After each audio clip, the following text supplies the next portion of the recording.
नमस्कार, मैं हूं नीलू। तो क्या ईरान ने ट्रंप को अपने आगे झुकने के लिए मजबूर कर दिया है? क्या खamenei की शर्तों पर अब बातचीत को तैयार हो गए ट्रंप? क्योंकि ट्रंप अब तक कहते आए हैं कि देखिए, हम जो समझौता करना चाहते हैं ईरान को उसको मानना होगा। अब किस तरह से झुकने की बात सामने आ रही है और किन किन शर्तों के साथ अब बातचीत को आगे बढ़ाया जाएगा? बातचीत करने के लिए मयंक मेरे साथ जुड़ गए हैं। मयंक, कहा यह जा रहा है कि लगातार अमेरिका ईरान पर परमाणु कार्यक्रम को लेकर समझौते के लिए दबाव बना रहा था, लेकिन इस बार देखा यह गया है कि अब कहा जा रहा है कि खamenei अपने शर्तों के साथ बातचीत करने को तैयार है, बशर्ते अमेरिका उन्हें मान ले। किस तरह से झुका है, किस तरह से शर्तें खamenei की तरफ से रखेंगे, क्या बातें हैं जो कि ट्रंप अपनी तरफ से कह रहे थे और खamenei अपनी तरफ से कह रहे हैं? आप ये जिस शब्द का प्रयोग कर रही हैं, ये पिछले 24 घंटे में सोशल मीडिया में इसकी चर्चा हो रही है। इंटरनेशनल मीडिया में ये कहा जा रहा है कि खamenei ने आखिर वो कर दिखाया जो वो करना चाहते थे और उन्होंने अमेरिका को झुका दिया। अब हम ऐसा क्यों कह रहे हैं, इसकी इंटरनेशनल मीडिया में क्यों चर्चा है, हम आपको वो समझाते हैं। देखिए, आप पिछले 2 महीने का वक्त देखिए। अमेरिका जो चाहता था ईरान के खिलाफ, अमेरिका ने सब कुछ किया। डिएगो गार्सिया में B-2 बॉम्बर्स भेज दिए गए। एयरक्राफ्ट कैरियर जो है, 2-2, 3-3 एयरक्राफ्ट कैरियर जो है वो ईरान के आसपास भेज दिए गए। अपने 50,000 से ज्यादा एडिशनल फोर्सेस जो हैं वो ईरान के आसपास लगा दी गई। ट्रंप की तरफ से धमकी दी गई कि हम आपके ऊपर ऐसा बम्बार्डमेंट करेंगे कि आप याद रखेंगे। अमेरिका ने सब कुछ कर लिया, लेकिन हर बार खamenei ने किसी भी तरह से बिना अमेरिका के दबाव में आए अमेरिका को करारा जवाब दिया। खamenei ने कहा, साहब आप अगर हमला करेंगे तो हम आप पे हमला कर देंगे। ईरान की तरफ से कहा गया, अगर आपके डिएगो गार्सिया में B-2 बॉम्बर्स है तो हम पूरा डिएगो गार्सिया उड़ा देंगे। उन्होंने कहा कि साहब अगर आपके पास फाइटर प्लेन्स है तो हमारे पास मिसाइल्स है। उन्होंने मिसाइल सिटी दिखा दी। अपने 3,000 से ज्यादा जहाज खamenei ने उतार दिए। ये जो स्ट्रेटेजी थी खamenei की, ये अब काम करती दिखाई दे रही है और एक नया डेवलपमेंट हुआ है। ये बहुत बड़ा डेवलपमेंट है और शायद हम सबसे पहले इसको अपने दर्शकों के सामने रख रहे हैं। अमेरिका की तरफ से ये संकेत आने शुरू हो गए हैं कि अब अमेरिका एक मध्यस्थ के जरिए ओमान को बीच में रखते हुए ईरान से बातचीत करने को तैयार हो रहा है, उस पे विचार कर रहा है। जी, पहले दिन से खamenei ये कह रहे थे, पहले दिन से ईरान ये कह रहा था कि देखिए, हम आपसे न्यूक्लियर टॉक के लिए तैयार हैं, लेकिन हम आपसे सीधी बात नहीं करेंगे। हमारा जो पुराना स्टैंड है, हम उस पे कायम है कि हम एक मध्यस्थ के जरिए आपसे बात करेंगे। अमेरिका इस बात को राजी नहीं था। अमेरिका कह रहा था, आप हमसे सीधा बात करिए, हमारी शर्तों पे बात करिए। उसके लिए ईरान तैयार नहीं था। खamenei ने अपनी शर्तें रख दी थी। एक लेटर जो ट्रंप की तरफ से भेजा गया था, उसका जवाब ईरान ने लेटर से दे दिया और उसमें उसने बता दिया कि भाई हम पहले मध्यस्थ के जरिए बात करते हैं, अब भी करेंगे। उसके लिए अमेरिका तैयार नहीं था। उसके बाद अमेरिका की तरफ से ट्रंप की धमकियां आने लग गई। लेकिन अब जो खबर आ रही है कि अमेरिका व्हाइट हाउस जो है, उसके एक अधिकारी का बयान सोशल मीडिया में चर्चा पे है। नाम क्या है ये तो पता नहीं, लेकिन जिसका जिक्र हो रहा है मैं आपको एग्जैक्ट बताता हूं उनका बयान क्या है। After the exchange of letters we are now exploring next steps in order to begin conversation and trust building with the Iranians. कि भैया, हम अपने ये लेटर्स के आदान प्रदान के बाद हम अब ईरान के साथ शांति के दिशा में आगे बढ़ के बात करना चाह रहे हैं। तो अमेरिका को, ट्रंप को ये बात अच्छी से समझ में आ गई है। पिछले 15 दिनों में जो डेवलपमेंट हुए, जिस तरह से रूस ने सपोर्ट किया, रूस की तरफ से एक और बयान आया है पुतिन की तरफ से कि अगर ईरान के न्यूक्लियर इंस्टॉलेशंस पे हमला किया तो ये ठीक नहीं होगा। चीन और रूस की बैठक हुई है ईरान के समर्थन में।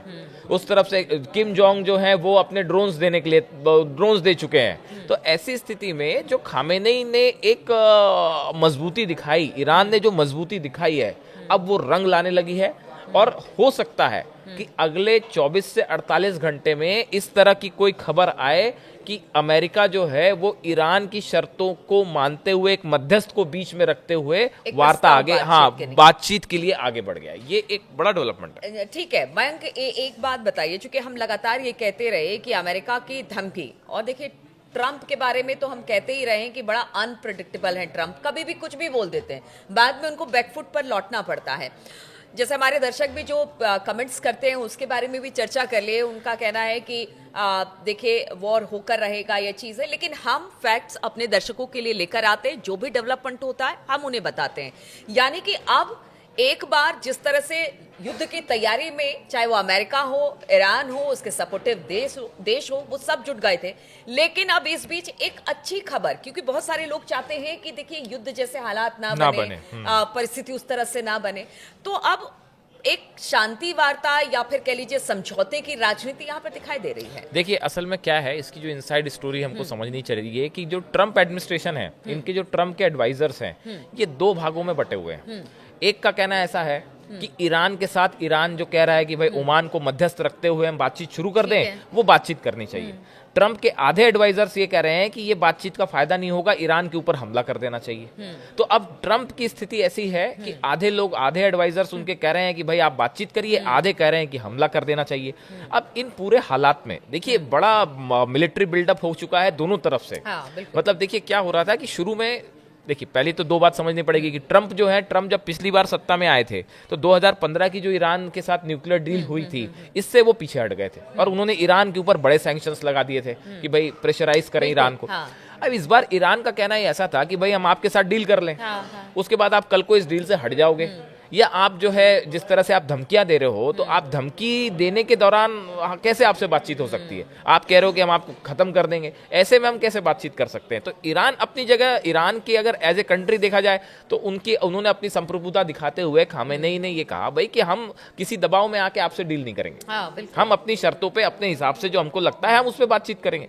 अब देखिए एक बड़ा डेवलपमेंट यहाँ पे ये है कि इलाके में एक तो बड़ा मिलिट्री बिल्डअप हो गया, इसमें कोई शक नहीं है।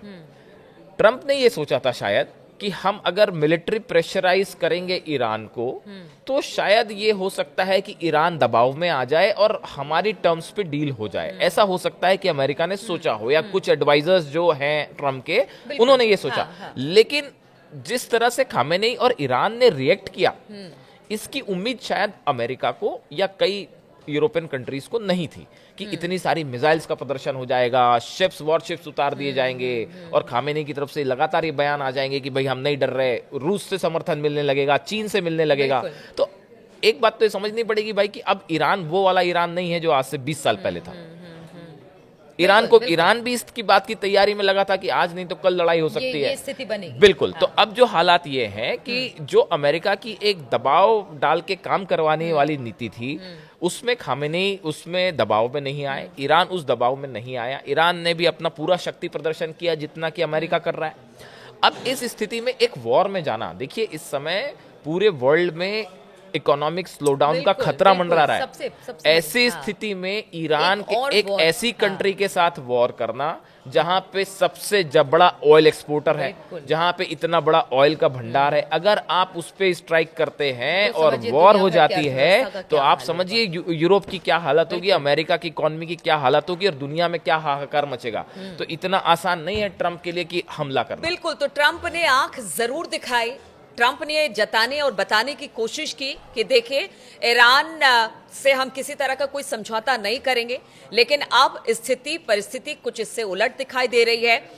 कहा यह जा रहा है कि जिस समझौते की बात ट्रंप लगातार ईरान से करते रहे अपनी शर्तों पर, अब कहा जा रहा है कि ईरान अपनी शर्तों पर बातचीत के लिए शायद अमेरिका को मनवाने के लिए तैयार हो गया है।